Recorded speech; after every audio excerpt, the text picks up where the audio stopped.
The views and opinions expressed by the host and guests of this program do not in any way reflect those of the management of this station or our network affiliates.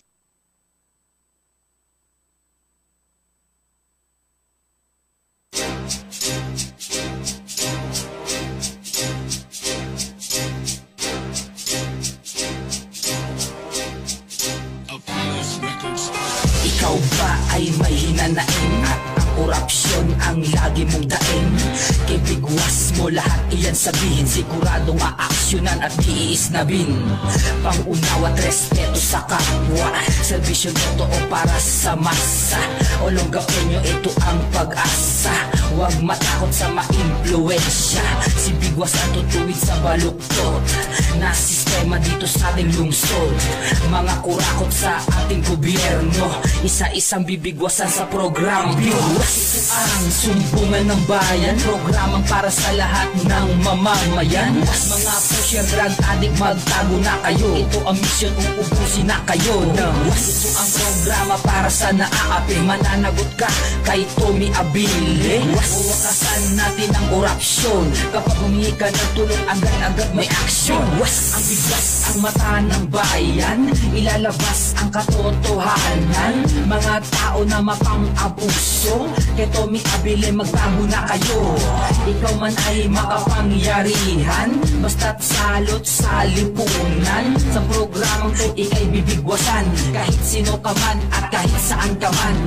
Isisiwalat ang kalokohan, walang takot at wala ding alinlangan. Basta't nasa tama ikaw ay pagbibigyan, dahil ang programang to para sa ating mamamayan.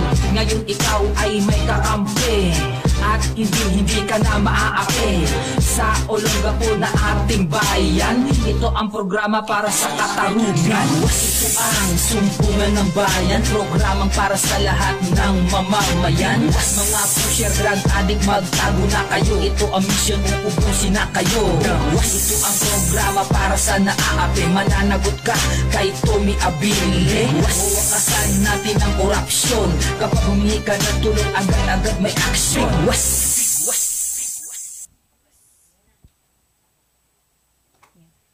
Assalamualaikum, Kialhe, para sa ating mga kapatid na Muslim sa India, Pakistan at sa buong mundo. Ohayo gozaimasu o genki desu ka para sa ating mga kapatiran nasa Japan at sa ating namang lungsod na Olongapo City. Kamusta po kayo? Magandang umaga sa mga taga Las Piñas, Leyte, Cavite at higit po sa lahat sa mga taga Quezon City.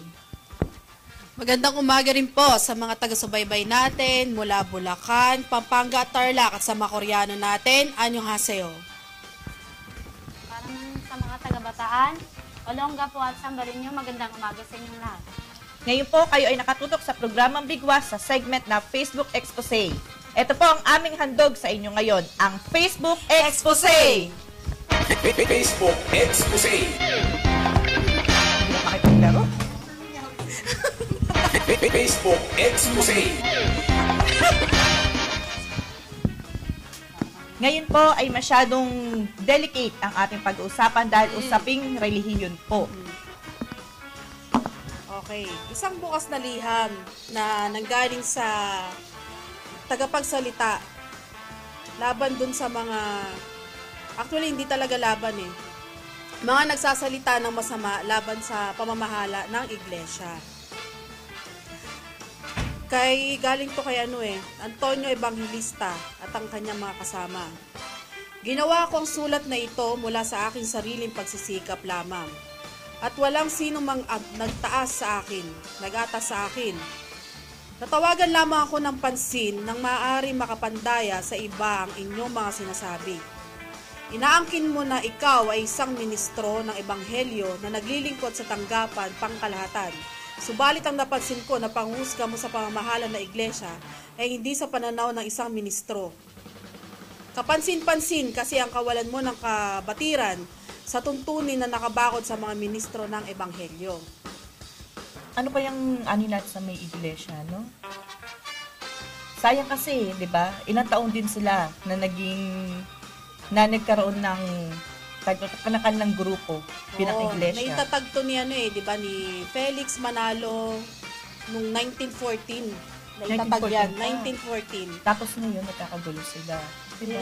Di ba, nangyari nga nung... ito.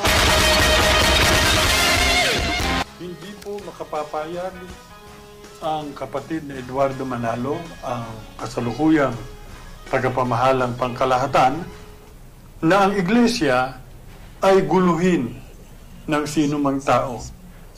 Kaya, doon sa ginawa nila na yon kagabi, na maliwanag namang ang layon ay makalikha ng mga pagkakabahabahagi, ay hindi maiiwasan na ipatupad sa kanila yung mga tuntunin at patakaran ng iglesia na ipinatutupad ng tagapamahalang pangkalahatan sa lahat ng mga kaanib sa iglesia.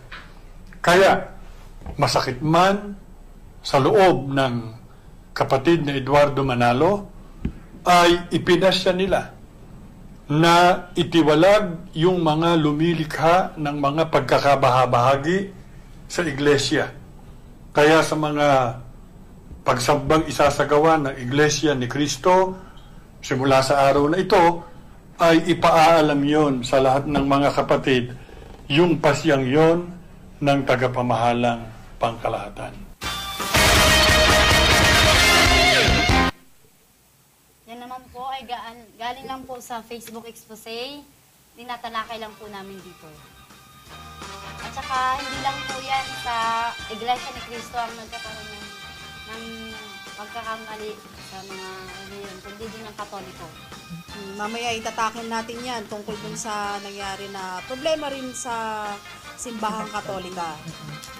Ito naman po ang isa pang bahagi na galing sa bukas na liham ni Ginoong Antonio Evangelista. Bakit ko binanggit ito? Sapagkat ang pangyayari na dahil dito'y hinusga ninyo ang ka-Eduardo ay hindi naman usapin lamang ng magkakapatid sa laman. Hindi lamang usapin na magkakapatid sa pananampalataya, kundi usaping ministerial. Sapagkat ang kanyang mga kapatid ay kapwa mga ministro rin ng Ebanghelyo. Sa makatuwid, dapat naunawain at tanawin natin ang mga pangyayari sa mga magkakapatid sa pananaw ng mga ministro. Nabigyan din natin ng pagsaalang-alang ang ministerial. Sa ikaunawa ninyong lubos na mga nagbabasa ng sulat na ito, sinasabi ko, pansinin muna ninyo itong mga sumusunod. Ito ay ang isang tagapangasiwa ng distrito na sa isang lokal na kanyang pinangasiwaan ay naroon ang kanyang mga kamag-anak. Ang kanyang dalawang kapatid ay kapwa kabilang sa mga pamunuan sa kanilang lokal, mga pangulong diakono. Subalit hindi dumadalo ng mga pulong at hindi na tumutupad sa pagsamba. Sa ilang panahon na pagkausap sa kanilang kapwa pamunuan at ng destinado ay hindi pa rin sila tumutupad. Dahil dito ay iniulat na sila ng destinado at pamuluan ng lokal sa tagapangasiwa ng distrito. Kaya nga sabi ni Nel Jason Feliciano, sabi nga niya na wag lang daw basta i-like ng mga kapatid din ng iglesia. I-share na lang din po at least para lumawak din po yung pananaw nila na wag, kumbaga pinapahatid niya na wag bumaba pa rin ang pananampalataya nila sa naumpisahan nilang relihiyon. Okay. Tsaka ang ano kasi doon, tama din naman na dinisiplina nila, di ba? Sabi nga dito, almost 1 year na po namin silang binabantayan na may mga fake nagpapanggap na INC or Iglesia ni Cristo members. Ito po yung style nila. Una, magpo-post ng positive about Iglesia ni Cristo para dumami ang INC friends. Ito ay plano ng mga kumakalaban sa INC. We monitor it and nagpakawala po sila ng mga bogus INC members account in Facebook. O, totoo naman. Kaya mas lalong umahaba yung thread. Yun pala, sa salita pa lang pala no? Katulad na lang yung sinasabi na yung nakakataas sa kanila, iba pala ang tawag doon pagdating sa pinakamataas sa pinuno. Iba pala, ministro. Kasi meron ding mga nagko-comments doon ang ginagamit pinuno. Yun yung mga bogus. Yun. May iba pa nga doon na nagko-comments na sabi nga, wag na kayo gumawa ng kwento kasi kanya-kanya tayong paniniwala. Hindi porket may nangyari sa isang relihiyon, yun na yung gagawin natin. O kaya kukuha tayo ng tsansa para makahanap tayo ng butas at siraan pa sila lalo, 'di ba? Which is dapat hindi na lumaki pa yung gulo di ba? Dahil lang sa ibang tao na nanghimasok sa ibang relihiyon, nagkakagulo lalo. Which is dapat respeto sana. Yung mga nagpapanggap dyan, let them resolve the issues. 'Di ba? Kumbaga, sabi ng sa Biblia na love your neighbor as you love yourself. 'Di ba? Pangalawa naman, Kapag may balita, negative sa INC, sila mismo ang nagpapakalat gamit ang Facebook. Kaya para sa mga bagang totoo at pinakalat nila dahil dito profile sa kanila, ang logo ng INC o nakapost sa feeds nila about INC, kala mo ay mga mananampalataya ng mga tupa o asong logo pala. Yung pangatlo, hindi po sila consistent about our faith in real doctrines. Na nasa Bible, manapa ay para bagang hinihikayat nila ang mga kapatid sa iglesia na magdalawang isip sa aral ng iglesia ni Kristo. Kasi bago kaya ta makapasok dyan, dinodokrinahan muna no?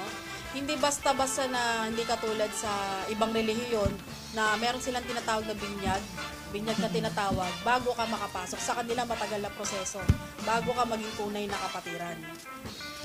Pero paano kayo nila nalalaman na kung totoo hindi yung nakaanib sa kanila? Tulad nga niya, which is dapat may monitoring sila pagdating sa mga social medias na ganyan, di ba? Kumbaga, meron silang official account para doon sa may religion nila.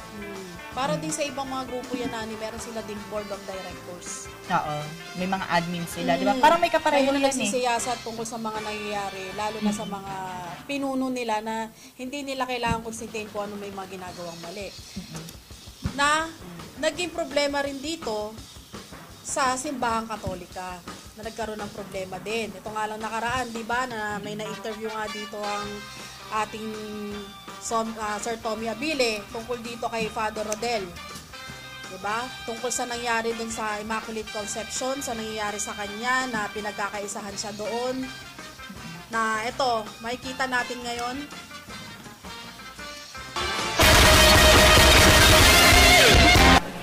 May mga bagay kasi na dapat din nalinawin sa mga kinauukulan, sa mga tunay na mga pangyayari, doon sa mga dokumento pa rin na hindi ko pa rin na ipapaliwanag. Kasi para sa akin, Tommy, yung dumating sa aking mga dokumento mula sa Vatican ay nagbibigay sa akin ng malaking palaisipan. Kasi mayroong dalawang sulat sa akin, ang tinatawag na Congregation for the Clergy o nanggaling ito sa Vatican, na kung saan ay nagtataka ako sa ganitong naging sulat. Para ba itong magkasalungat?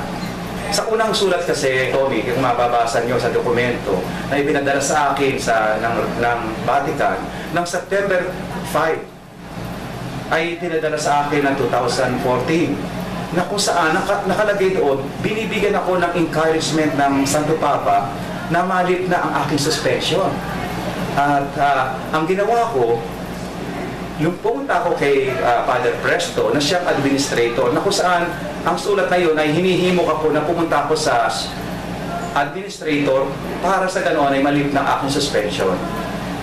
Meron kaming kasulatan ni Father Presto, kaya nga lang ang naging problema, hindi inilip ni Father Presto aking suspension. Sa halip, pupunta pa sa kay Bishop Labarias. At dito ako Tommy, dumating ang isang sulat uli na kung saan naman ay may utos na kung saan ay kailangan ko ng lisanin ang parokya at pinababakit ko agad ako dito sa parokya ng Immaculada para bagang hindi siya magkatugma sa dalawang sulat na ito na kung saan ay may sumingit na sulat. Kaya gusto ko na liwanagin, ayusin, at bigyan ng paliwanagan ang mga komunikasyong ito. Dahil sa ang Vatican, Tommy, hindi basta nag-i-issue ka ng sulat pagkatapos bigla mong babaguhin. Kaya nga, yung encouragement sa akin ng Roma, kung ito po ay sinunod ni Father Presto, ay sana po ay wala na pong gusot o wala na pong ganitong malaking usapin sa simbahan ng Katoliko. Kaya nga po, ano po ba, iisip tuloy kami kung ano ba ang nasa likod ng mga pangyayari dito. Hindi namin maunawaan. Kaya sa pamamagitan ng programang ito, nais ko po na linawin sa mga nanonood, mga na kung saan ay kung nang pinanggalingan ng sulat na ito. Kaya kayo na po ang bahala na humusga sa ganito mga pangyayari dahil po ito ay parang po kasing meron pang pinagtatakpan.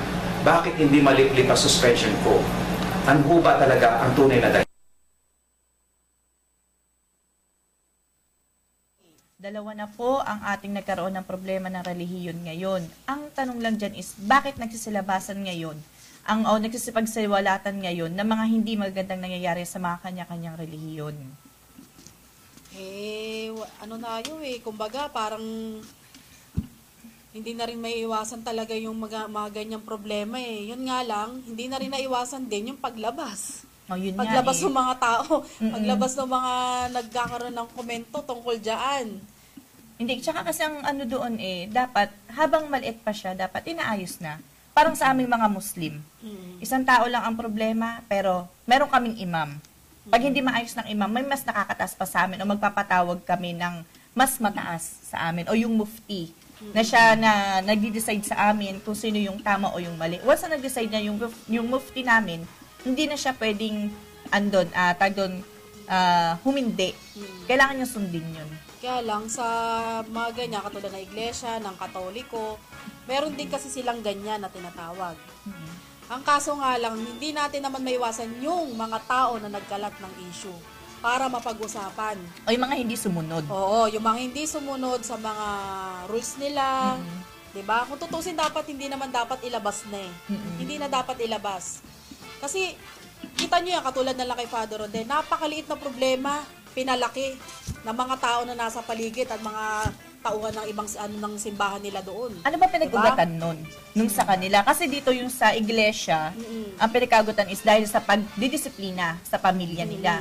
Ang sa Katolika, kasi mas major nyo yan kasi hindi ko masyadong sa Katolik May nangyari daw kasi ang comments ni dahil secretary daw doon na meron daw anomalya na nangyayari. Na wala rin naging basihan yung mga nagreklamo. Dahil sa 12 milyones na nangyari na yung una pinang-donate nila, yung 500,000, tapos yung 1 million pinambili ng sariling sasakyan, binigay sa driver o sa Kalaguyo. Yun ba yun? Yun ang nangyari. Correct me if I'm wrong kung Kalaguyo siya or whatever. Oo, kasi yun lang pinabasa namin sa mga comments nyo Oo, yun lang din kasi nakalagay sa Facebook po mga comments nyo. Yun din yung gusto kong palinawin. Kasi yung iba, sinasabi nila na scripted daw nung which is true naman po, scripted. Kasi yung Facebook expose, medyo briefing lang po natin sila kasi yung iba na misinterpret. Hindi po kami biased and it is not from our own opinion and comments and point of views. That is from the viewers, from the members of the Facebook na nagbibigay po ng comments. Nagre-rely lang tayo dun sa mga Hindi naman po sa nagdadagdag kami. Kumbaga, pinapaliwanag lang po namin sa inyong mabuti kung ano yung mga kino-comments na ando doon po. Yun. Back to the topic. Oo. Ang pinaka number 1 yata na doon ang tawag dito, nagre-reklamo doon yung Siena. Si Siena. Tsaka si Lian Flores ba yun? Oo. Pero nung tinanong namin na kung pwede sila magbigay ng pahayag nila, according dun sa mga hinaing nila doon kay Father Rodel, ayaw magbigay ng pahayag nila. Bakit pa nga daw ipapasa Diyos na lang daw nila. So ipapasa Diyos, pero kung magbigay sila ng diskriminasyon kay Father Rodel, wag kasi, di ba? Hindi naman yata tama yun. Tsaka parang walang respeto yung ina niya. Kahit sabihin mong nagkaroon kayo ng sigalot, you still have to respect your father or your priest. Parang sa INC, di ba? Kung nagkaroon man ng problema, kailangan pa rin nating galangin. Sabihin natin na gumawa ng masama yan at gumawa ng paglabag sa relihiyon nyo yan. Pero hindi naman dapat na bastusin nyo na yung tao na yun. Respetuhin na lang natin sila bilang tao. May tanong din kasi, bakit daw, ano daw ang meron sa simbahan na yun at bakit ayaw bumaba ni Father Rodel San Juan? Kasi talagang pinaglalaban niya pa rin talaga kasi yung prinsipyo niya. Diba? Hindi lang siguro sa prinsipyo. Kung ano yung katotohanan, yun yung gusto niyang ipalabas. Kumbaga, isiwalat kung ano yung mga tiwali. Kasi kung kasi kung simbahan yun kumbaga, irespeto mo siya. Diba? Hindi kailangan kasi na gamitin ng ibang politician o ng ibang politika ang simbahan para lang sa mga sarilang pang-interes. Oo, tsaka hindi naman magiging si Father Rodel kung wala siyang pinahahawakan ng mga supportive documents, katulad na lang na bumaba na galing ng Roma. Diba? Tingnan nyo yun, hindi pa ginagalang ng kanilang ng obispo? Hindi ata nila nakita yun eh. Papa? Hindi. Ang, Diba? kasi nagpapaalis sa kanila. Nagpapaalis sa kanya, di ba? Pinagtutulungan siya doon. Di ba? Sinugod pa nga siya. Nanggaling ang letter doon sa Papa. Which is dapat sundin nila. Di ba? Sundin nila. Kasi kaya ganito ang nangyari doon. Kasi ayaw nilang mabisto lahat ng mga ginagawa nila. Kasi alam ni Father kung paano niya aayusin yung sa simbahan ng Katoliko doon sa Subic. Kumbaga nga, pag nasa totohanan ka, bigwasan mo, ay ipaglaban mo. Oo. Ngayon sabi po, pa kanina, di ba? Hindi raw genuine yung Oo, yung pangalawa atang sulat, which is napag-compared di ba? Oo nga. Ngayon po, meron pong panawagan si Father Rodel. Okay. Para po sa Roma, na maayos na po sana ang problema dito. At nang maayos na rin po ang kanyang pagbimisa. Yun po, active naman po yung simbahan eh. Kasi nakita po namin kahapon na yun nga, na nagbimisa siya, marami pong taong taga-subaybay sa kanya. Marami pa rin taong naniniwala sa kanya. Marami naniniwala sa kanya. Ito na po panawagan. Innanzitutto, buona giornata in Italia. Io sono Padre Rodelio San Juan, il cura parroco della Chiesa della Immacolata Concezione nella città di Olongapo nelle Filippine.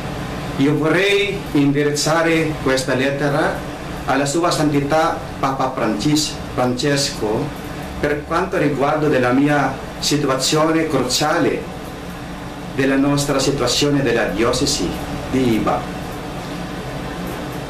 Santo Padre, io credo nel grande valore della obbedienza come una virtù vissuta e realizzata attraverso la sottomissione della propria volontà, che si manifesta nell'obbedienza al proprio vescovo o legittimo superiore.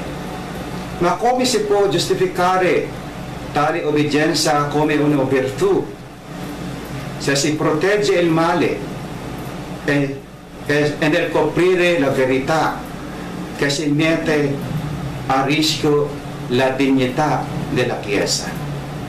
Da questo punto di vista morale, come possiamo veramente essere servitori della verità? Questo è il punto centrale della mia sospensione del mio ministero sacerdotale e alla fine la minaccia per lo scioglimento del mio stato clericale. Santo Padre Papa Francesco, ho sofferto tanto per questo. Sono stato umiliato, imbarazzato, insultato pubblicamente anche durante le celebrazioni eucaristiche. Nonostante ciò, non ho perso la speranza. Non ho lasciato il gregge che il Signore mi ha affidato nei momenti della confusione e delle grandi prove di fede, pregando tanto giorno e notte, che un giorno il Signore ci concederà la giustizia e la pace per mezzo della preghiera e della benedizione della Sua Santità. Santo Padre, chiedo umilmente a Lei una investigazione generale della nostra diocesi di Iba. In questo punto chiediamo e vogliamo avere una giustizia nella nostra Chiesa. Santo Padre, aiutaci. Grazie. Cordialmente suo nel Signore Gesù, Padre Rodelio San Juan, nelle Filippine, nella città di Olongapo, della Immacolata Concezione nella diocesi di Iba.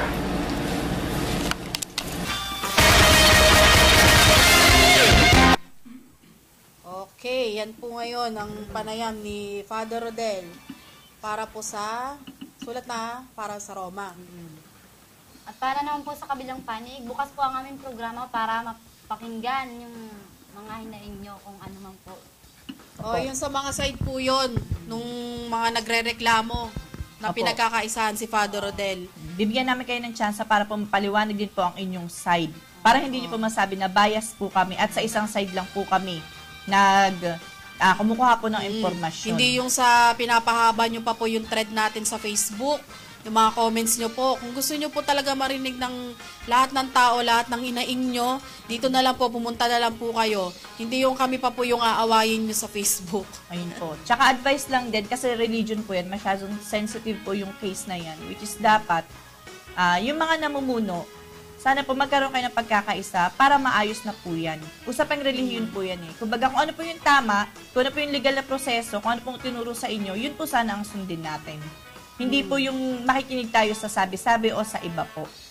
Tsaka po yung mga gumagawa ngayon ng mga tungkol sa INC, sa Roman Catholic, yung mga nagpapanggap po dyan, bogus nga na tinatawag nila, manahimik na lang po tayo kung wala naman po tayo masabing maganda, kung hindi naman tayo makakatulong din sa problema. Pinalalaki nyo lang po, tsaka pinapapangit ang isang relihiyon na kung saan po na nabibilang.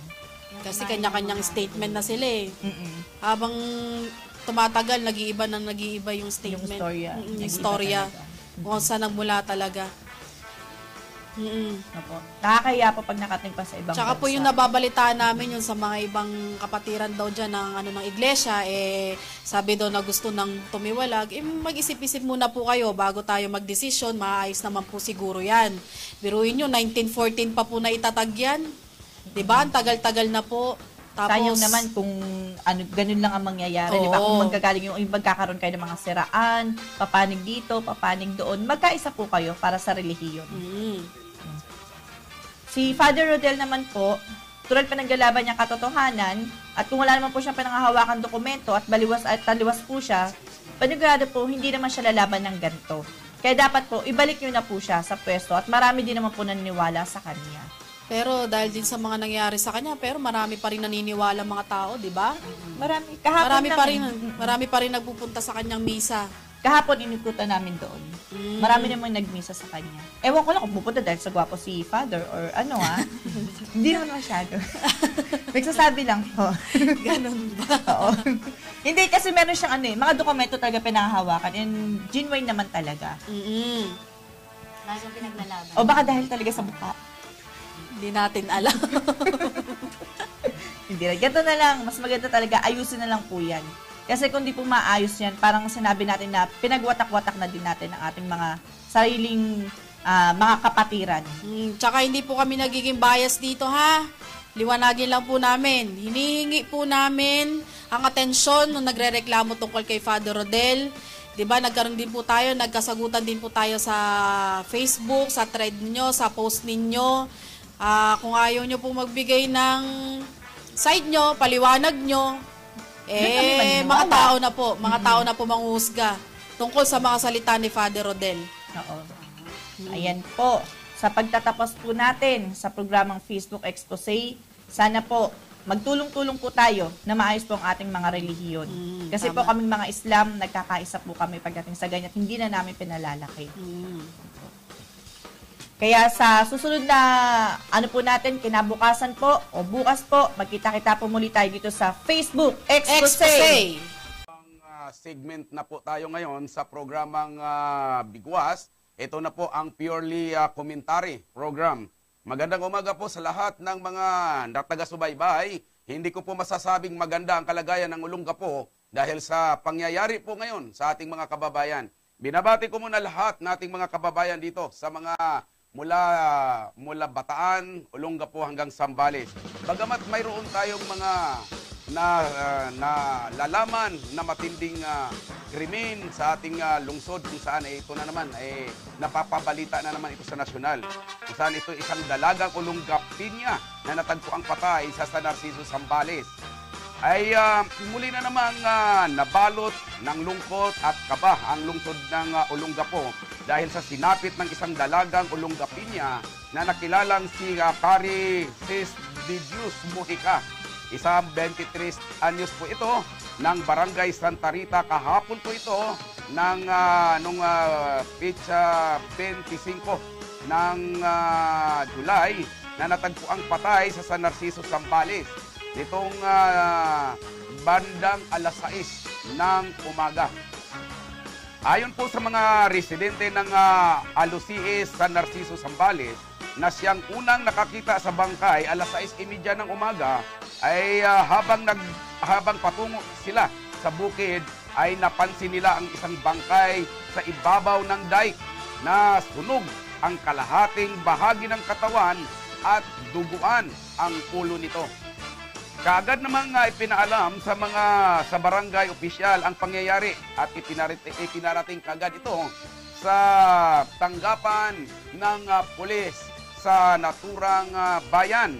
Ayon kay Police Inspector Rolando Balyon ay ng San Felipe Station bandang alas 8:10 naman umano ng umaga nang tumawag ang San Narciso Police Station sa kanila na may nag-report umano sa kanilang himpilan na may nakitang bangkay sa ibabaw ng Makulkol Bridge kung saan ito'y nasasakop sa Santo Tomas River Dike sa sitio Barangay Manglikmot sa San Felipe, Zambales. Ito pati tuloy sa kanilang report, hindi rin magkakatugma, bagamat ay kunting diferensya lamang, ay uunawain natin. Dahil yung mismong nakatagpo ng bangkay, yung nakakita ay alas 6:30. Pero sabi naman itong police station ng San Felipe, sabi niya alas 6:30, pero tama nga pala, alas 8:10 naman. Tumawag itong San Felipe. 2 oras po ang nakalipas. Mabilis naman umano silang pumunta sa naturang lugar at pagdating sa crime scene, agad naman umano nilang hiniling sa suko ng Zambales na puntahan ang nasabing bangkay na nakilala at para makilala ang nasabing biktima. Nakasuot ito ng bonnet na nakatali ang mga kamay ng itim na plastik at sunog ang ibabang bahagi nito.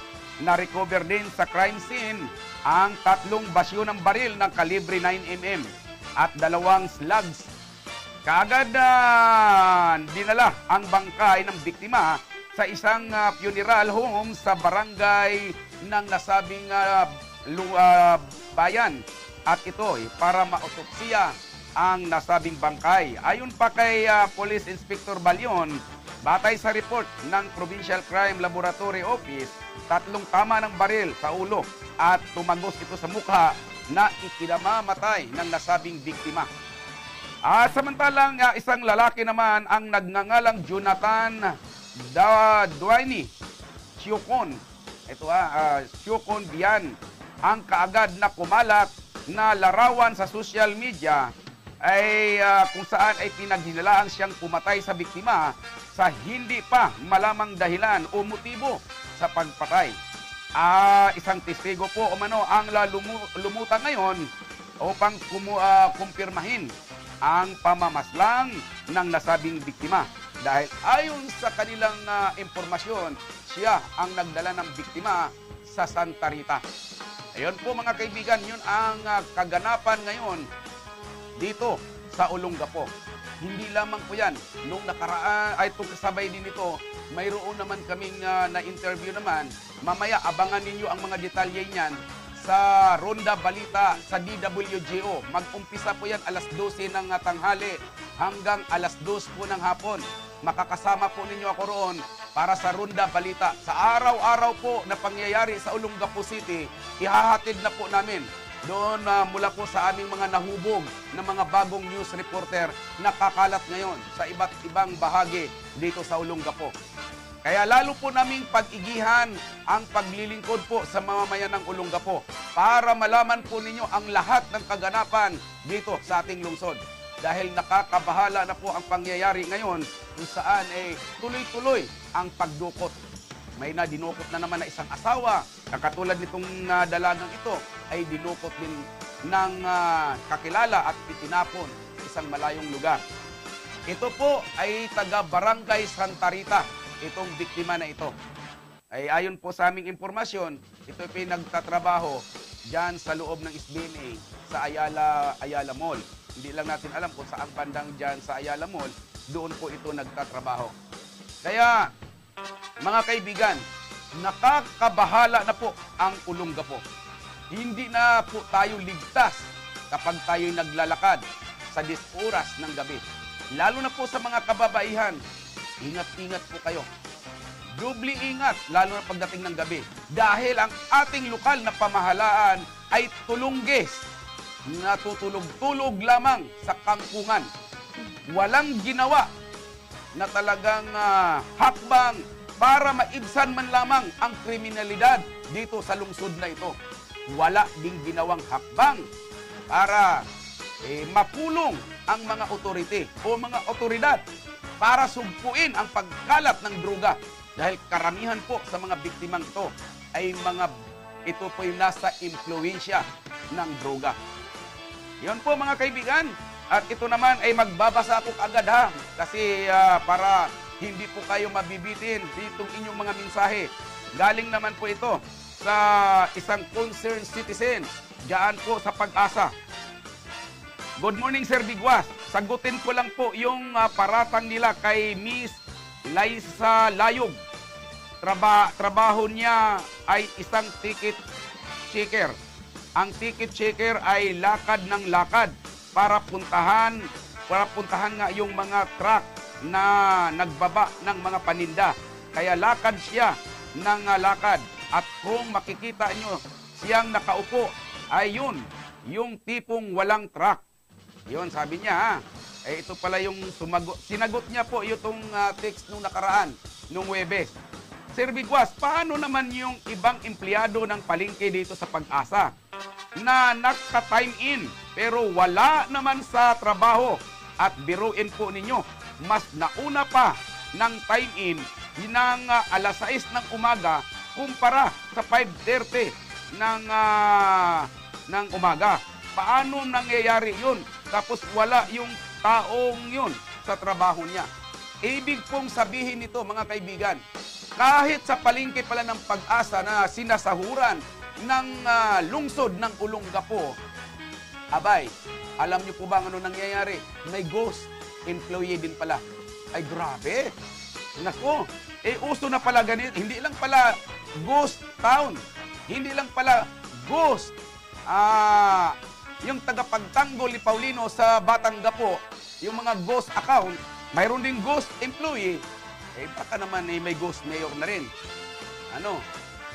Okay. Ito naman, galing pa rin sa kanya, ito pa yung malupit. Nag-leave sa trabaho dahil masama daw ang pakiramdam. Tipoy, makikita mo na naglilinis sa CR na meron namang ibang dapat maglinis doon kasi may binabayaran ang opisina ng palengke na maglilinis doon. Ganon kalakas ang mga empleyado ng palengke ngayon ng Pag-asa sa opisina, pero hindi lahat ng empleyado ay ganon kalakas. Macario Pababi at Marilyn Giliana ang mga malalakas sa opisina ng Pag-asa Market. Ito na, nagkakabulgara na. Walang linggo na hindi nagli-leave. Hindi man lang nagpa-file ng leave. Kasi kung nagpa-file sila, ewan ko kung hindi maubos ang leave nila. Kasi 15 days lang yan sa loob ng isang taon na dapat nilang ubusin. Okay. Sabi niya, grabe na yung yung dating pulis at naging sekretary ng barangay ngayon, ginagawang magwawalis lang dito. At ito, si Eduardo Dabo, ginawang overall leader naman, na sa pagkakaalam ko, hindi siya tapos sa pag-aaral.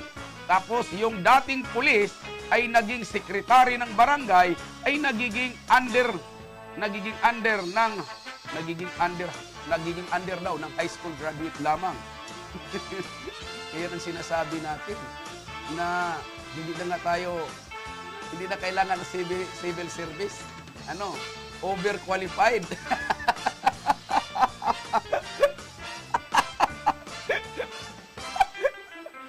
mga kaibigan. Okay, ito naman. Pwede po ba yun na gagawing under yung isang profesional ng isang undergraduate ng high school? Ha? Ay, hindi nga pwede. Mamaya, pababasahin ko na itong si Jahara. Mamaya, wag ka lang magkukuto muna dyan, ha? Ay, hindi ba? Oh. Pinibiro lang kita. Kasi pinangingiti mo ko eh. Nag-iinit na itong bunbunan ko eh. Kaya pinangingiti mo ko. Okay. Sa sobrang dumi ng palengke ngayon ng Pag-asa, sir, na puno na ng isang stallholder, ang ginawa ng stallholder na ito ay winalis ang kalat at itinapon sa mismong pintuan ng opisina ng palengke ng Pag-asa. Ano to, insultuhan na ito, di ba? So, sabi niya rito, boom, baboy. Matindi na ito lang. Awayan dito sa Pag-asa, market. Sabi niya, Rosalinda Bitog Reyes, anong ginawa mong aksyon nung sinagot ni Macario Pababe sa bodega si Liza Layog? Marunong ka bang humawak ng tao, Bitog? O baka naman papanggap ka lang na magaling? Liza Layog, paglaban mo ang karapatan mo bilang tao. Ayun. O, sige, Liza Layog daw, ilaban mo, ipaglaban mo. Si Bitog, labanan mo. Tatakbo daw ng ano yun eh. Tatakbo daw ng barangay captain ng Bahak-Bahak. Aba, antindi mo ha. O sige, Macario Pababe, babae yun. Babae yun? Bakit pangalan niya lalaki? Macario Pababe. Babae yun. Para ganunin mo. Babae yung nagtapon. Para ganunin mo. Grabe ka ganyan, grabe ka. Ganyan din ba ang ginagawa mo sa asawa mo? Pinagduduro at pinagbubura mo. Pinagmumura siguro to. Hindi ka pa kontento, sabi niya. Pinagbantaan mo pa ang isang babae. Aba, Macario Makabibi ha? Ano? Macario Pabibi ha? Ayos-ayos ka. Anong reaction mo dito, Bitog? Balita ko, hinayaan mo lang ang nasabing away at wala kang ginawang matino sa iyong palengke. Sir, ano po ba ang totoong pakay ng Barangay Santa Rita? Ito naman, iba naman ito. Galing naman to sa 0915. Sa ano po ba ang pakay ng Barangay Santa Rita sa sobrang patutok sa Holy Spirit? Pati lupa na nakatambak sa covered court ay pinakialaman na rin ni Kagawad Madasalin. Yun. Yan, sino siya para magsalita kung na may pera ba kayo? Gaano na ba kayaman? Pinipilit mo linisin ang ibang lugar, iaayos o pabaguhin mo muna pag-uugali mo. Ano bang naitutulong nyo sa mga residente? Kung kailan maganda at naiayos ang nasabing lugar, ay gusto nyong angkinin ang kredito. Ngayon, mga opisyal ng barangay ng Santa Rita, ha? Huwag kayong paipal-ipal dyan. Yung mga asosasyon na gumagawa ng magandang hakbang sa kanilang lugar, abay gusto pa ninyong angkinin ang kanilang mga proyekto. Para magpaipal. Ganun ba? Okay. At ngayon naman ay magbabasa naman tayo. Galing naman sa hotline. Magbabasa naman ay si Jahara Makabato. Sige, Jahara. Ayan, mula naman sa 0998. Gano'n naman ay 32. Hindi namin pinapaalis si Father Rodel para sa katarungan at kapayapaan ng simbahan. Ngayon lang naging yumabong sa simbahan dahil kay Father Rodel. Mga kapwa pare niya may anak, asawa at apo pa. Sila dapat ang umalis sa pagpapare. Okay, bibigyan ko ng komento yan ha. Yun, isang texter po. Hindi daw dapat umalis itong si Reverend Rodel San Juan sa naturang parokya dahil siya ang nagpapayabong ng nasabing simbahan. Bakit daw hindi na lamang ang magsilayas sa hanay ng simbahan ng Katolika ang mga paring maraming anak at maraming lalaki. At ano pa? Yun nga daw po, sabi dito. Sige, tuloy mo na. Magbasa ka na ng iba. Kaya mula naman sa Sir 918, ang dulo naman ay 25. Sir, ano po ba talaga nangyari kay Aika Mohika? Kasi natatakot na po kami sa Olonga po. Ang dami pong masamang loob dito. Ayun. Sa totoo lang po ay ayon po sa aming impormasyon na nakarating sa amin, ito'y mayroong birthday. May isang kaibigan na nagpadala ng pera galing sa ibang bansa. Pagkatapos nagkaroon ng kasiyahan. Hindi pa namin to kumpirmado, pero ang sabi ay nagkaroon ng kasiyahan dyan sa Iricas, dyan sa may Gordon Avenue. Pagkatapos, yon, pumunta sila ng SM. Doon sila hanggang sa inabot ng alas 2 ng madaling araw o pasado, bago dinala ito naman ang isa sa Santa Rita. Pero ayon sa impormasyon, nung bumalik, ang taong nagdala sa kanya, sinabi na iniwan na lang niya si Erika. Sino yun? Si Erika. Ano yun? Si Mohika. Yung si Mohika po. Aika Mohika. Sino? Si Aika Mohika. Si Aika Mohika. Iniwan doon sa may Santa Rita daw, sa may tulay. Pero hindi na po nakita. At nabalitaan na lamang natin na dinala ito sa ibang lugar at doon pinaslang. Ginahasa, pinaslang.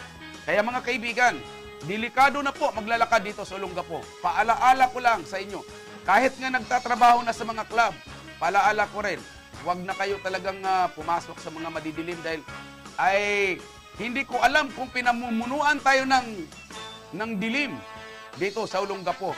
Dahil karamihan sa mga kalye, madilim na. Kaya huwag po kayong pumapasok sa mga kalye-kalye, delikado. At iwasan na rin ninyo dahil tama nga, yung dumating nga yung aking mga kaibigan galing sa Maynila kahapon at nung isang araw, nagsabi na, ingat, dubling ingat, hindi lamang sa'yo, bro, kung hindi, pati sa mga mamayan ng Olongapo dahil hindi lahat ng nakangiti sa'yo, kaibigan mo. Handaan po ninyo yan. Yan ha.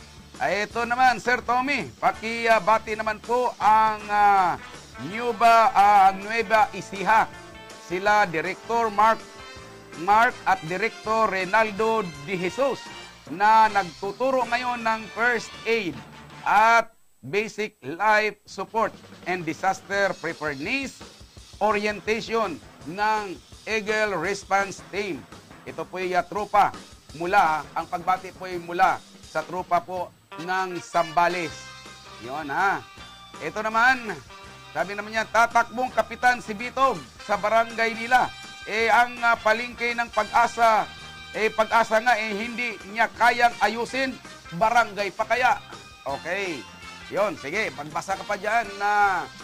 Ayan, mula naman po sa Sir 912, ang dulo naman ay 24. Good morning, Idol Bigwas. Believe talaga ako sa tapang mo. Pakibati mo sana mga apo ko, mga Argosenes family, Rosero family, Barometro family, Pascual family, Paleso family, Mahogig family, Anciano family, Pension family, Pontelias family, Tildonia family, lalong-lalo na si Valdez family.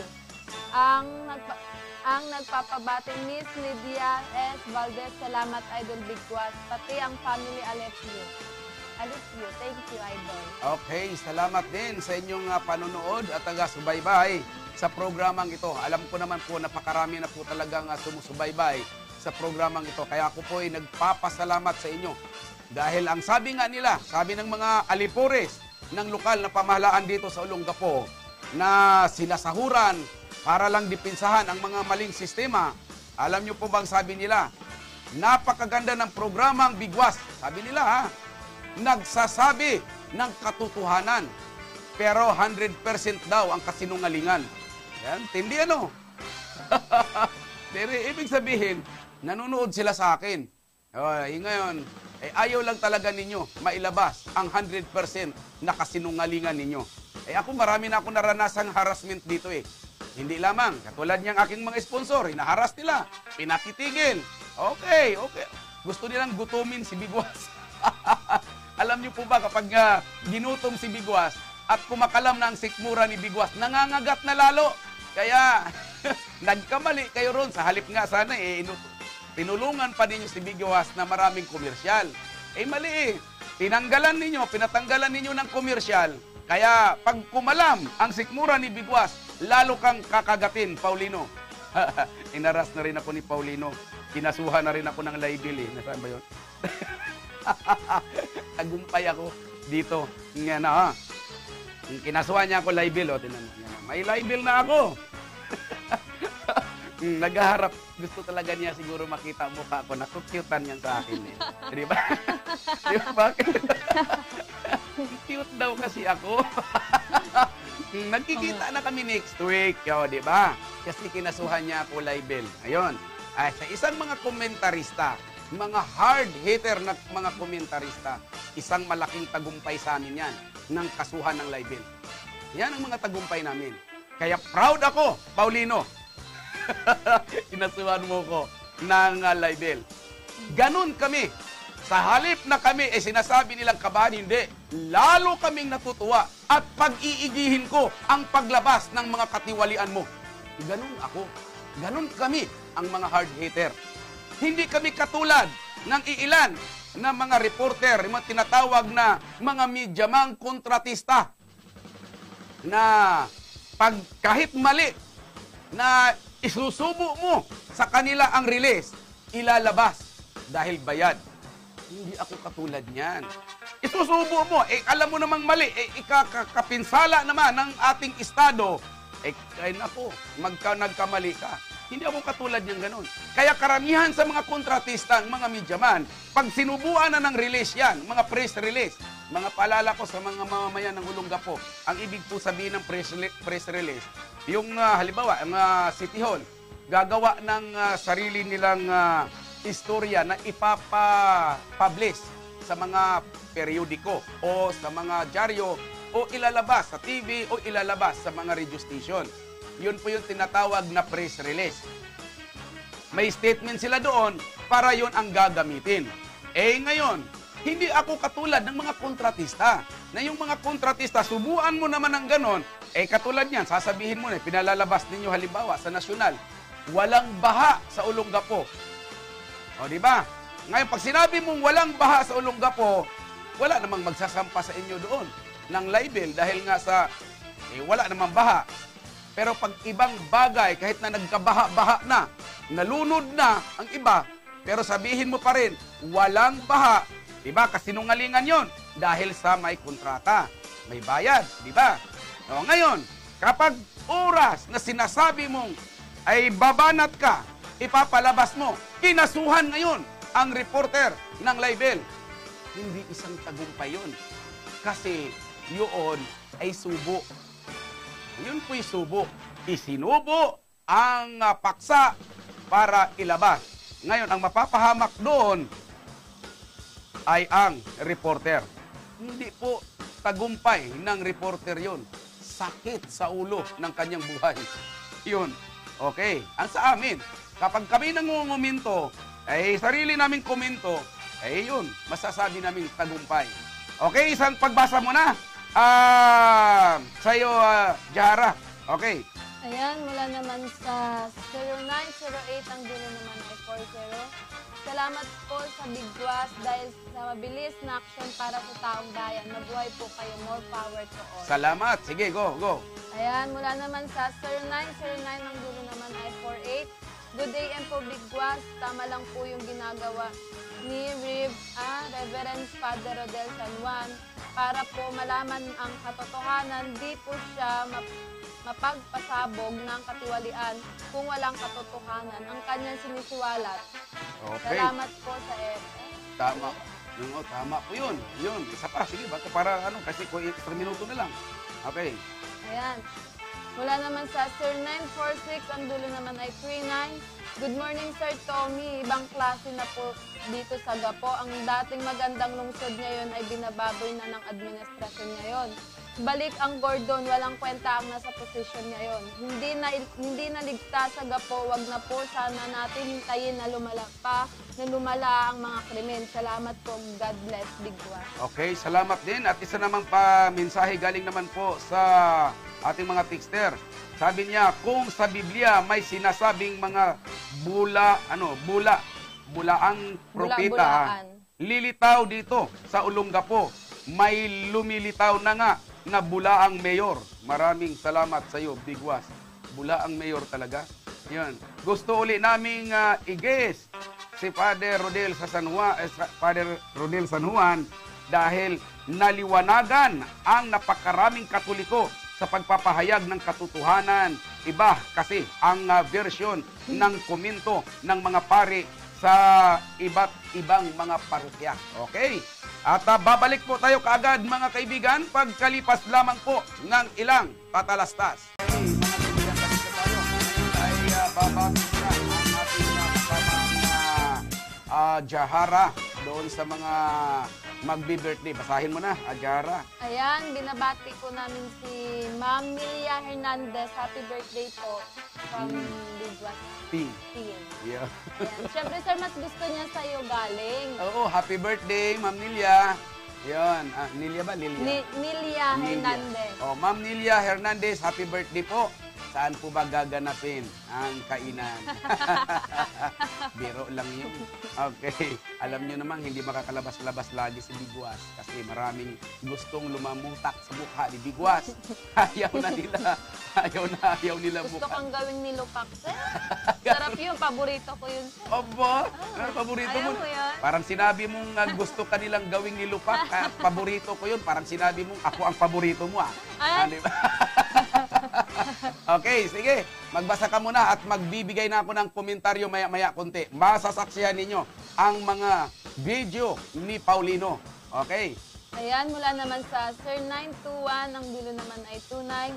Good day po, Mr. Bigwas. Kung pwede po, pakikalampag nyo ang Police Station 5. Baka natutulog po sila kasi talamak na po ang droga dito sa likod ng Matadero at Block 9. Salamat po. At mula naman sa Sir 910, ang dulo naman ay 63. Hello, bakit ganun po sa amin sa Barangay Castillejos, Balaybay? Pinayagan ng aming kapten na magtayo ng resto bar sa bus waiting area ng Hanjin at tsaka lang walang gamot ang center. At mula naman sa 0925, ang dulo naman ay 92. Mabuti naman at nagbigay na ng mensahe si Padre Rodel San Juan sa Roma para lumitaw na ang mga pinagtatakpan ng mga pari sa diocese ng iba. Ano ba ang langwahe na ginamit ni Padre Rodel? Yun po ay anong tawag nga doon?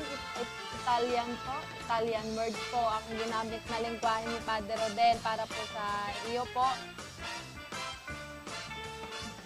Mula naman sa 0919, ang dulo naman ay 66. Tama po, hindi dapat umalis si Padre Rodel. Isa po siya sa magagandang impluensya sa simbahan. With a smile pa. Ayan. Sabi nga nila gandang lalaki daw Sige. Ayan. Mula naman sa 0905, ang dulo naman ay 92. Ang daming addict dito sa Santa Rita, lalong-lalo na sa Manggahan. Sana naman po maaksyonan ng mga pulis, Olongapo yan. Minsan nakatambay ka lang, biglang may lalapit sa'yo at tatanungin ka kung kukuha ka daw ba ng drugs. Ano? Sana maaksyonan yan. Salamat po. Yan po mga kaibigan. Grabe Ang bintahan ngayon ng drugs, grabe na dito sa Olongapo. Kaya sana umaksyon ang ating lokal na pamahalaan. Ang gagaling pa naman nitong mga drug pusher na ito. Ang dami nilang sinasabi na nakinabang ang mga ganito, nakinabang ang mga ganito. Kaya nga sabi ko mas maganda talaga lasunin na lahat yan di ba? At binabati naman dito habang nanonood ngayon si Dayan. Good morning sa iyo, Maring Dayan. Ay happy morning para sa iyo. Okay. Sige, basa ka muna. Ayan, mula naman sa Sir 908, ang dulo naman ay 35. Panahon na siguro para magkaroon ng malawak na investigasyon sa hanay ng simbahang Katoliko sa buong kaparian ng Diocese ng Nueva. Yun, panahon na at oras na. Tama. Panahon na at oras na para magpasya. Okay, Ayan. sige, tuloy. Mula naman sa Sir 919, ang dulo naman ay 52. Boss Bigwas, pabati po sa lahat ng kaanib ng INC ng happy 101 anniversary. Salamat po, INC member. Okay, happy anniversary. Binabati ko po ang lahat ng kaanib ng Iglesia ni Cristo sa ginanap na sa ika-101. Kahapon po yan. Kahapon ba? Tama ba? Kahapon ba? Ano bang pitsa ngayon? Ngayon, kahapon, anong isang araw pa? Doon sa, ginanap po sa, kahapon, ginanap sa Bukawi, Bulacan. Pupunti lang naman daw ang pumunta. 3 milyon nga lang naman. Kontrolado pa yung papunta. 3 milyon nga lang naman daw eh. Kita mo, sa tingin ko naman talaga doon, wala daw dumating na mga politiko doon. Ito nga problema nga natin ngayon eh. Bakit sa bagay sa tingin ko lang akin lang itong opinion. Hindi kaya ang nasa likuran para magkakagulo ang mga relihiyon ay ang mga politiko? Dahil itong mga politiko, kanya-kanyang sip-sip ito sa mga relihiyon. Kaya hindi kaya sila ang nasa likuran nito para pagguguluhin. Kita mo sa Iglesia ni Cristo, magugulat ka eh. Mayroong kaguluhan pero hindi nagpapatinag ang mga kaanib. Lalong nagiging mananampalataya. Ganun din sana sa pinamumunuan ni Reverend Rodel San Juan. Si Rodel San Juan naman, gusto niyang ituwid ang pamamalakad ng simbahang Katolika diyan sa Barito dahil ayon sa mga investigation, may nawalang pondo mula diyan sa tinatawag na CBR. Kaya pala ang yung mga miyembro ng CBR ngayon ay walang pondo. Kawawa. Yun pala. Kaya pala ang mga bata ni pang-Christmas, ni pagpasok, walang school supply dahil nawala pala. Siena, saan mo dinala ang nasabing pondo ng CBR? Di ba? Hindi ba yaan ang pinagmulan? Kaya pala nagkakawindang-windang ang grupo ng CBR na tinatawag nilang sa St. Joseph yan, ng foundation na yan. Totoo ba? Sa bagay, nandito naman, Siena nga, nakapagpiyansa 40,000. Nakapagpiyansa si Siena ng 40,000 dahil kinasuhan siya. Dahil nawala ang pondo. Siena, nagtatanong lang ako, bakit na-impluwensyahan mo ang mga obispo? Mayroon ba kayong ugnayan? At bakit pinagkaisahan si Rodel San Juan para sibakin sa pagkapare? Ibig sabihin, kapag nangingibabaw ang kasinungalingan, wala na tayong katotohanan. Talo ang katotohanan. Pero sa aming pagkakalam, kahit kailan hindi matatalo ang katotohanan laban sa kasinungalingan. Kaya pwede kayong magpaliwanag dito sa aming himpilan. Sige, magbasa ka na. Yara. Ayan, mula naman po sa 0925, ang dulo naman ay 60. Mr. Tommy, may namatay dyan sa Immaculate Conception sa pagsugod ng mga pare sa sobrang nervyos sa kanila na heart attack. Si Padre Rodel Pasinisise, Marlon po. Oo, sa totoo lang, nabalitaan ko yon doon nga sa Fernandez Binurol dahil inatake sa sakit sa puso. Dahil nung pumunta ang mga pare at ang obispo naman, ayon sa impormasyon, nandito sa Olongapo nag-antay. Pero yung mga paring iba, pumunta doon parang lalabas doon, parang take over. May mga footage po ako niyan, lalabas ko yan minsan isang araw. Di ba? Napapanahon na para ilabas dahil kita mo, ang iglesia ginagawa ng issue. O di, sabay-sabay na ito. Maganda na rin yun para doon sa mga naghahangad na maaayos ang inyong pamamahala, ay ayusin na ninyo. Kung saan kayo nagkamali, baguhin na ninyo. Ito naman, galing naman dito sa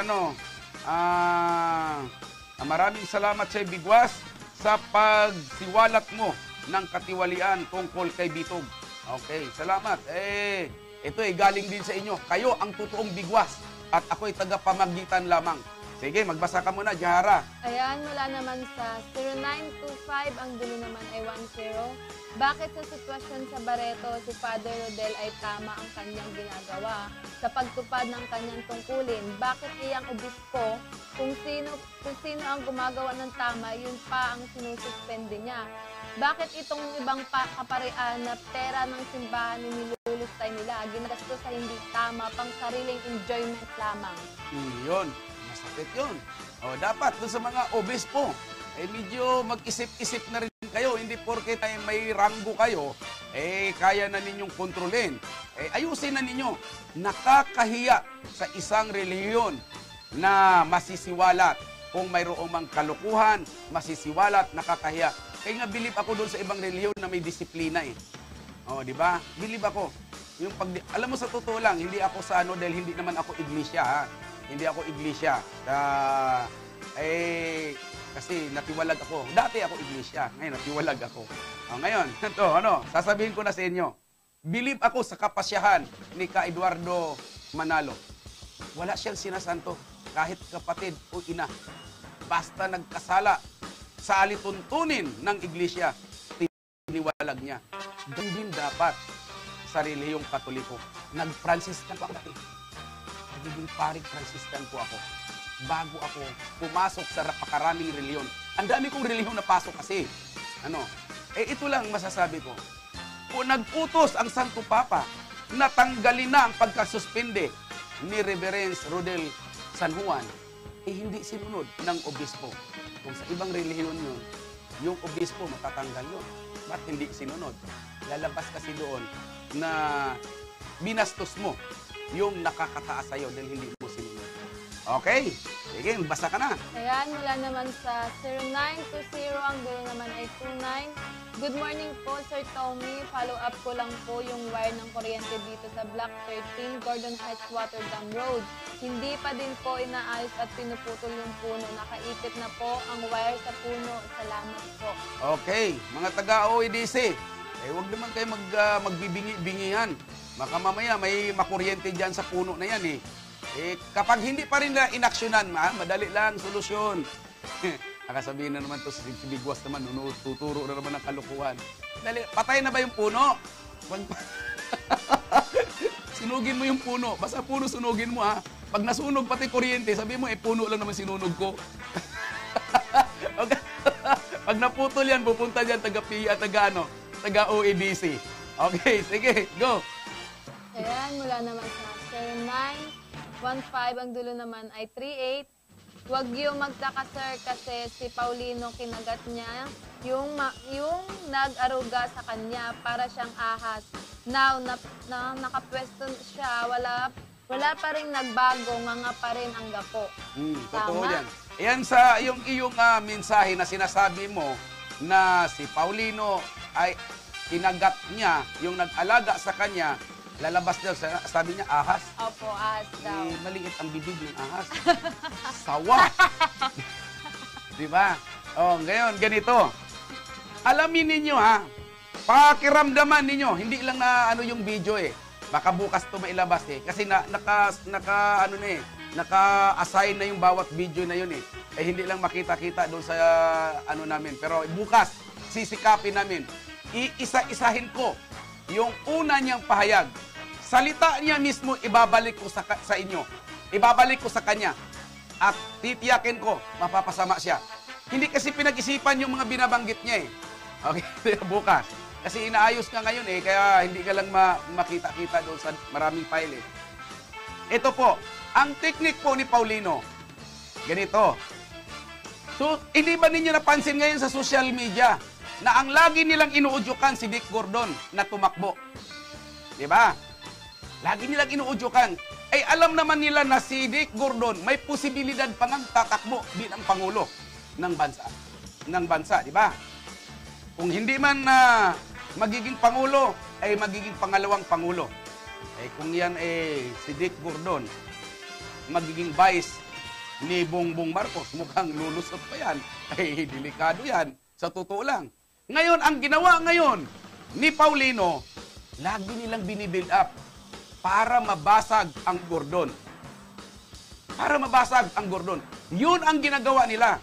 Lagi nilang sulsulan na tumakbo si Dick Gordon. Eh, hindi na pang lokal. Si Dick Gordon, pang nasyonal na. Ngayon, gagawa pa ng paraan sigurado yan. Sa tingin ko, baka mamaya yung mga kamag-anak na naman ng Gordon ay kanya na namang sulsulan. Di ba? Ang layunin lamang nila, mabasag ang pamilyang Gordon.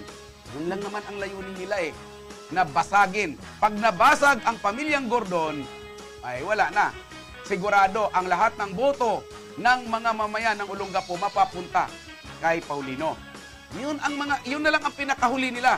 Dahil sa social media, hindi na sila nagwawagi. Ang pinanglalaban na lamang nila sa amin, mga ghost account na lang Yun na lang pinanglalaban nila. Wala nang matitino doon. Yung Batangapo, wala na. Kapag nagbigay kami, pag pumasok kami sa grupo nila, block agad kami. Kasi takot na sila. Wala na silang mai-issue. Hindi na sila makamove on. Dalawa na lang ang issue nilang laging binabalikan. Sulsulan nila si Dick Gordon na tumakbo bilang mayor. Kasi takot sila kay Bong Gordon Ngayon, ang isa naman, ang pangalawa, 5 billion. Laging sinasabi, 5 billion na utang ng kuryente. Yan ang lagi nila. Kaya nga pinapaliwanag namin sa ating mamamayan ng Olongapo na hindi utang, hindi kapabayaan yun. Hindi yun utang ng ating ng nakaraang administration na talagang sinasabi nilang utang daw ng dating administrasyon dahil hindi nagbabayad ng kuryente. Admiral nga, naputulan. Sa totoo lang, hindi ko lang sinasabi sa inyo. Minsan, pag hindi ako nakairi, putol kami nun Akala nyo, ako mismo nakatuklas. 136,000 pa naman bayarin. Ay di, wala kaming iri. Putol. Ngayon sasabihin nyo, hindi nagbabayad ang Gordon. Mali. Maling-mali. Kaya nga ako nagtatanong Paulino, totoo ba yung utang mong 1.5 daw sa POD? Nabayaran na ba yun? Totoo bang may utang ka ng ganon? Nagtatanong ako baka mamaya balat sibuyas ka pa naman. Huwag ka nang pumasok sa politika kung balat sibuyas ka lang. Mantaki mo, sasabihan ko lang na siya ng kunting demanda agad libel. Okay, ingot ka talaga. Sige, magbasa ka na. Ayan, mula naman sa Sir 939, ang dulo naman ay 31. Good morning po, Bigwas. Tama po yung ginagawa niyong pagbibigwas kay Roland Paulino. Wala namang nagawang maganda yan dito sa Gapo, kundi papugi. Kaya dapat ibalik ang Gordon. Okay, sige, tuloy mo. Ayan, mula naman sa Sir 912, ang dulo naman ay 49. Good morning po, Sir Bigwas. Pakibati lang po kami dito sa Bangal na nanonood sa'yo, Sir Fontelera, resident, at kay Mama Marlene na tuwang-tuwa po sa salamat po. Okay, maraming salamat sa inyo mga taga-Bangal, kay Madam Marlene at Fontelera family. Magandang umaga sa inyo dyan Ito, isang texter dito, sabi niya, alam ni Senador Gordon ang nangyayari sa Olongapo. Ayan, kita mo, alam pala Okay, sige. Ito sir, pabati ulit ano sabi? 0933, ang dulo naman ay 82. Good morning Sir Tommy Abili, pabati ang family Matel na nanonood sa inyo habang kumakain. Wow, sige. Sarap. Sarap, gutom to pagkatapos ng show. Sige, go. Ayan, mula naman sa Sir 907, ang dulo naman ay 27. Sir, tama po kayo, madami ang madilim dito sa bawat barangay. Sana lagyan ng mga ilaw na liwanag. Para magliwanag naman ang Olongapo. Diba? Yung hindi mananakaw kaya sa mga kababaihan pag umuwi kaliwat kanan tumingin. Sir, puro girl po ang mga pamangkin ko. Sana maaksyonan agad mga madidilim na iskinita. Nako, ilang bisis na po na yan pinanawagan ng Bigwas sa kasalukuyang administrasyon Ay ko, alangan naman si Bigwas ang magpapailaw sa bawat kanto. Di sasabihin naman ni Paulino, ako na pala yung mayor.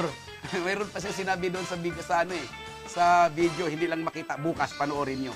May sinabi siya doon walang mayor.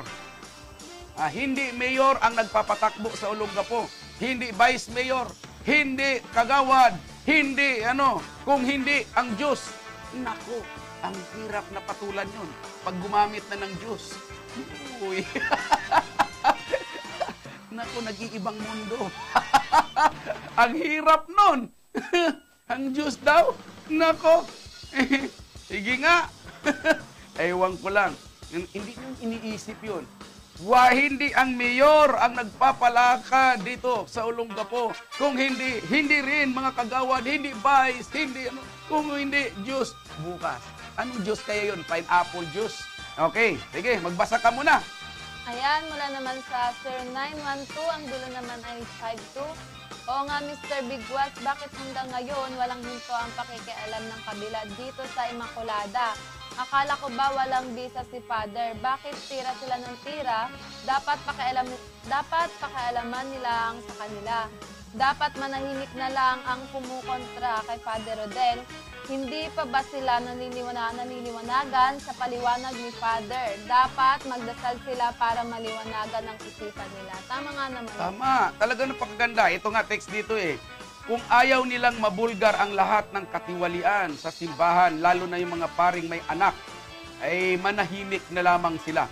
Huwag na lang silang makiisa doon sa mga maling gawain para patalsikin si Rodel San Juan. Okay. Ito naman, galing naman po, ang isang text dito, galing naman sa ating kaibigan. Ito naman ang sabi niya, ang Gordon ay nagkakaisa laban sa masasamang elemento. Yun. Talagang nagkakaisa na. Kasi, alam mo ba, salita pa nga niya doon sa kanyang flag ceremony. Hindi ako naninira. Sabi niya, wala akong sinisiraan. Ang kamag-anak lamang niya ang naninira. Kaya sinakyan ko lang.